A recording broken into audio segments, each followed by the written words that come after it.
Pour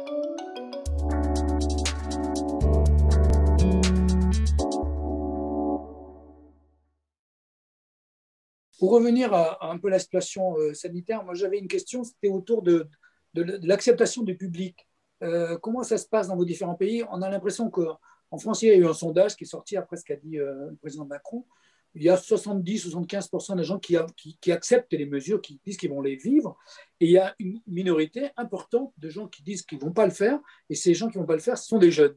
Ah. Des étudiants, des jeunes qui veulent se réunir. On a eu plusieurs images en France de réunions sauvages, de fêtes comme ça. Il y a eu à Marseille, il y en a eu à Lyon, il y en a eu à Lille hier ou avant-hier.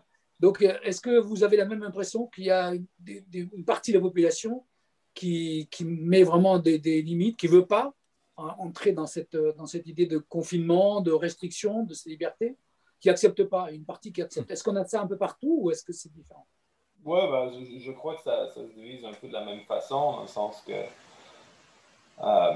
plus les gens sont exposés et vulnérables selon les groupes d'âge, plus il y a une adhésion, plus Ouais, il y a un respect des mesures sanitaires. Puis, je trouve ça intéressant parce qu'il y a plusieurs personnes qui disent que finalement, peut-être que les contraintes ou les mesures qu'on impose ne servent pas à grand-chose.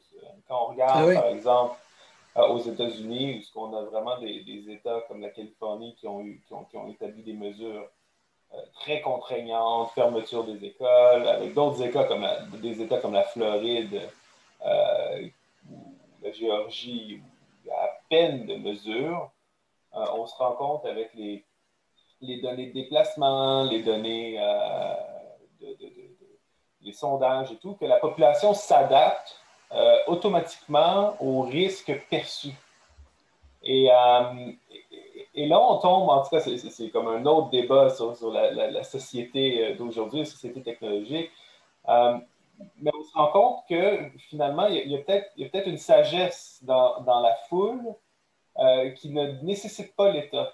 Je ramène une expérience qui avait été faite, je pense que ça revient dans les années 90, où on avait branché, je pense, à peu près 100 personnes à un simulateur de vol. Donc, c'était comme dans un genre de cinéma. Il fallait que les gens fassent déplacer un avion, le faire passer à travers des cerceaux et tout. Donc, des manœuvres de vol assez complexes. Mais les 200 personnes contrôlaient le même avion. Puis, il y avait comme un genre de logiciel qui faisait l'agrégation de l'ensemble des directives, la synthèse des directives. Et dans le fond, l'avion pouvait faire des acrobaties, pouvait passer à côté des obstacles d'une manière extraordinaire. Donc, c'est un peu la tension qu'il y a avec la question des mesures sanitaires, du respect, mais aussi la question de la sagesse des foules. Je veux dire, les gens qui sont qui prennent le plus de risques, c'est les gens qui en ont le moins, qui sont exposés au moins grand risque. Les déplacements se réduisent dès que les cas augmentent. Les gens vont adapter leur comportement à la mesure qu'ils perçoivent le risque. Et même aujourd'hui, je me rends compte, alors qu'on arrive à la fin, en tout cas j'imagine, avec la troisième vague, c'est un peu étrange des fois que tu dis, bon, ben, je connais des gens qui ont eu la COVID et dont les parents ont été vaccinés, mais ils n'ont pas le droit de se rencontrer parce qu'il n'y a aucun rassemblement intérieur. Donc l'État va établir des règles qui sont mur à mur. Les règles s'appliquent pour tout le monde, que vous soyez immunisé, que vous soyez vacciné. Il n'y a aucune différence. Et donc, je pense qu'une grosse partie de la fatigue au niveau du respect des mesures sanitaires, c'est pas tant de dire, moi, je suis contre toutes les mesures sanitaires, puis je vais rien respecter, ou il faut absolument tout respecter, qu'est-ce que l'État dit, mais à quel point est-ce qu'on peut laisser aux individus, aux citoyens, la responsabilité de décider pour eux-mêmes. Je veux dire, le citoyen n'est pas un abruti, ou en tout cas la majorité des citoyens ne sont pas des abrutis, sont capables de décider pour eux-mêmes, puis de prendre en considération. On a assez expliqué aux gens pendant un an quels sont les risques qui sont liés pour laisser les gens décider sans avoir à imposer des mesures extrêmement contraignantes. Ouais. Mais hier soir, d'ailleurs, il y a une inflexion là, dans ce que disait Emmanuel Macron, parce il a parlé de ça. on a fait appel pour la première fois à la responsabilité des personnes. Vous savez qu'en France, on a des autorisations de sortie qu'il faut signer, tamponner, enfin, bon, j'exagère, mais c'est pratiquement unique. Et enfin, on a découvert que finalement, responsabiliser les gens, c'était une bonne méthode, c'était une bonne idée. Oui. Mais la responsabilité, excusez-moi, je ramène toujours à nous, mais la responsabilité, le thème de la responsabilité personnelle, c'est aussi un thème protestant, ça. Ah oui. Ouais. En Allemagne, est-ce qu'il y a cette idée aussi de responsabiliser les gens, plus, ou beaucoup plus qu'au départ, qu'en France, en tout cas? Je pense que je dirais à l'inverse que alors, utilisons un langage diplomate, la non-confiance à la responsabilité des citoyens en France m'a particulièrement surpris depuis, C'est vrai. depuis plus d'un an, oui. Je dois dire ce qui est. Alors, je ne vis pas en France et j'observe ce qui se passe en Belgique, j'observe ce qui se passe en Allemagne et dans d'autres pays. On n'a absolument pas ce genre de règles qui donnent une impression de suspicion par défaut. Ouais, en fait. C'est ça. Ouais. Et c'est très surprenant, c'est très désagréable quand on est la c'est personne clair. suspectée, évidemment. Ouais. Et puis, alors, de par mon expérience personnelle, mon analyse politique, mon expérience professionnelle, j'ai quand même beaucoup de confiance en l'intelligence collective. C'est-à-dire que c'est un bon pari de dire on va faire confiance aux citoyens. D'ailleurs, alors tu disais tout à l'heure c'était une thématique protestante, et c'est vrai que on fait un peu de politique comparée en Europe, les gouvernements qui ont le plus utilisé l'expression de la confiance aux citoyens et à la responsabilisation du citoyen sont des pays de tradition protestante, la plupart. Les Pays-Bas, la Scandinavie, le Danemark, la Suède, la Finlande, d'une certaine manière le Royaume-Uni, l'Allemagne aussi. Beaucoup de ces pays ont dit on va faire confiance à la responsabilité du citoyen. Il y a eu beaucoup de pédagogie pour aider le citoyen à comprendre comment se comporter. Et maintenant, on se retrouve plus d'un an maintenant après l'éclosion de la pandémie en Europe en tout cas. Et de quoi se rend-on compte? Scientifiquement, on se rend compte qu'en fait, il n'y a pas de différence radicale en termes de croissance ou de développement de la pandémie de Covid-19 entre les régimes qui ont instauré des mesures strictes, très strictes, et ceux où il n'y en a pas eu.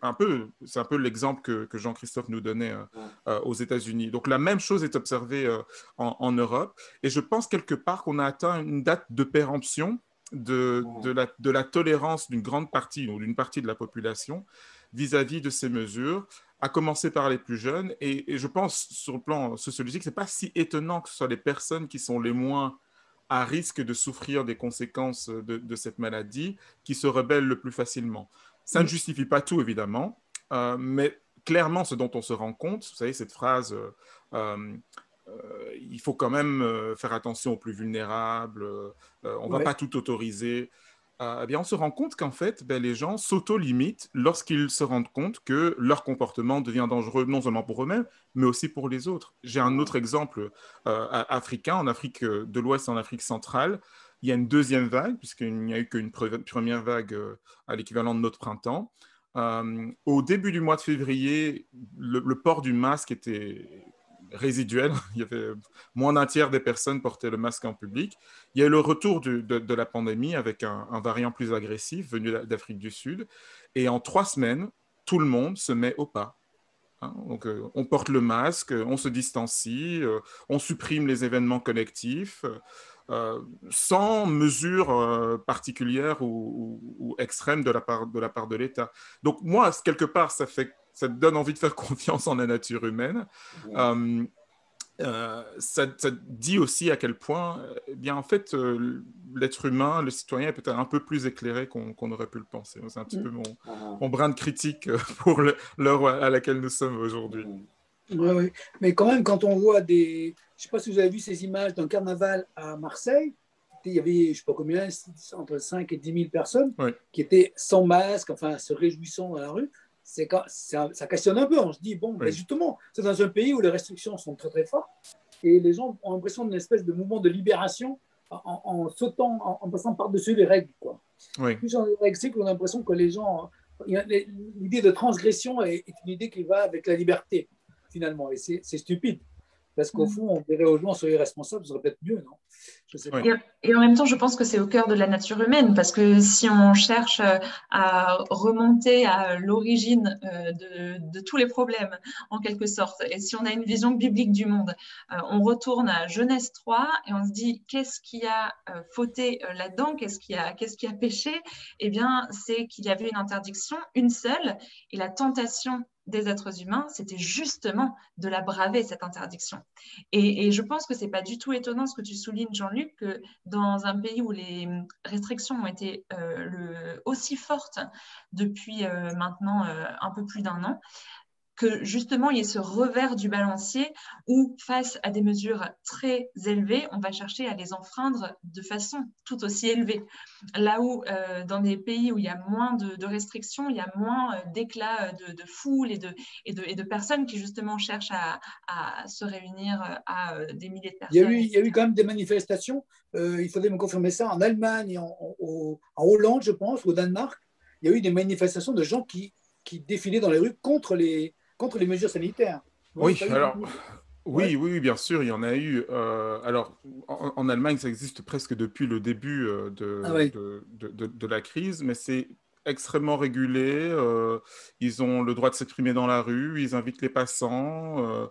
Alors, comme la loi empêche les grands rassemblements, ils obéissent à cette loi, ils ne font pas de grands rassemblements, et donc ils manifestent en voiture, ils s'expriment sur Internet, donc voilà, donc ils expriment leur refus ou leur critique des règles, tout en restant conscients de la potentielle dangerosité de leur comportement. Et je trouve la réflexion de Léa très pertinente continue, à Léa, cet égard. On t'a interrompu là pour savoir ça, parce qu'effectivement, je crois qu'il y a eu d'autres manifestations. Mais tu disais quelque chose d'autre, Léa, non? Non, mais je pense en fait qu'au-delà de pointer du doigt peut-être les 10 000 Marseillais qui ont voulu célébrer le carnaval, au-delà même de la réflexion sur est-ce que c'est vraiment sage en période Covid, etc., je pense qu'à moindre échelle, on peut voir ce genre de réaction dans chacun d'entre nous, parce que justement, c'est au cœur de notre anthropologie, cette volonté de transgresser les règles, cette volonté de se transgresser même la règle quand il n'y en a qu'une seule, ça fait partie en fait de toute l'histoire de notre humanité. Et c'est aussi pour ça que Dieu intervient, en fait. C'est aussi pour ça que dans toutes nos réflexions sur c'est quoi la pensée protestante, c'est quoi la pensée évangélique, on revient toujours à la personne de Jésus-Christ qui se propose de prendre toutes ces désobéissances sur elle, parce qu'en fait, qu'il y ait des restrictions ou qu'il n'y en ait pas, on va naturellement vers la désobéissance. C'est quelque chose qu'on a beaucoup de mal à faire. Donc je pense que même si c'était peut-être pas très sage en pleine pandémie de se réunir à Marseille ou à Lyon ou à Lille ou ailleurs, au-delà de ça, je pense qu'on peut compatir et en pâtir parce qu'on le vit nous aussi de l'intérieur, parce que c'est profondément humain. Sur la règle et le nombre de limitations, la Bible, en fait, a beaucoup à dire là-dessus. Tu vois, dans le Jardin d'Éden, il n'y avait qu'une seule interdiction, et c'est ce que disait Léa, précédée par une parole de vous pouvez manger de tous les arbres du jardin. Et puis, dans le Nouveau Testament, Jésus qui critique justement les religieux pour avoir inventé des règles en plus de celles que Dieu avait demandées. Hein, c'est assez pertinent quand même.